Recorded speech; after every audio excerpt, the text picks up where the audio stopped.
Hello everyone, welcome back to channel Sai Tech Guru. In this video, I'm going to compare the Realme X1 Max versus the Moto H20 device in terms of the RAM availability. Yes friends, this is a question which has been requested by few of my users, asked me to compare side by side. So how is the Realme UI is handling in terms of the RAM management, and how is the Moto H20's stock UI is handling the RAM management. And both phones are 8GB RAM variants only, which I'm trying to use in this video. And first, let me try to clear everything from the background. So all the apps are completely clean from the background at this moment. As you can clearly see, no apps are running in the background. Clearly you can see. Now let me try to do one more thing. I need to clear the process manager in the Realme X1 Max device to clean all the complete deep clean. So now the deep clean has been done in the Realme X1 Max. So it's the RAM availability, friends, how much RAM is used and how much RAM is available. You can clearly see there is no Wi-Fi connection, nothing at all right now is utilizing, and there's no background applications also right now to utilize as well. Exactly, you can clearly see. And right now RAM available, average memory use is 4.6GB is used, and the free RAM is of 3GB of free RAM in the Moto H20 device. And in the Realme X1 Max, the free RAM is about close to 4.17GB, as you can see. So slightly higher than the Moto H20 in terms of the ideal state. So right now there is no background applications, nothing at all running. This is an exactly ideal state situation.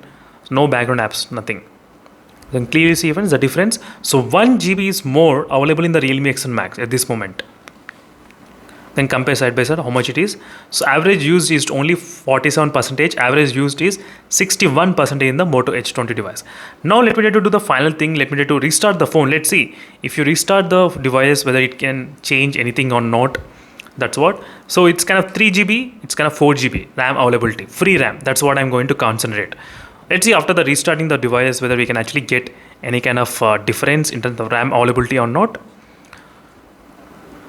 So this is just a comparison, friends, comparing the Realme UI versus the stock UI, how much it's kind of a difference in terms of the RAM management. That's what I'm going to exactly demonstrate. So this will give you the clear idea what is going on. So which UI is utilizing the more amount of RAM. So that's why I thought of comparing side by side. Right now the Moto H20 did reboot faster, and let me try to open the settings application to show you. So in the settings application is visible in the developer options. Right now in the Moto H20, after successful reboot, you can see free RAM availability is 3.3GB is available at this moment, even after the successful reboot as well. So even though I do the reboot, I need to still clear the process manager in this Realme X1 Max before actually showing you. I need to clean everything from the deep clean. Only then we can actually get a lot of RAM available in this phone. That's another thing which I thought of showing you. Let me try to show the RAM memory usage, how much it is free. As you can see friends, right now 4.18GB and 3.3GB. So clearly the RAM availability is higher in the Realme X1 Max device at this point. You can clearly see. And that's it friends, thank you for watching this video, and in case if you have any other queries, let me know in the comment section below. Meanwhile, signing off. Bye.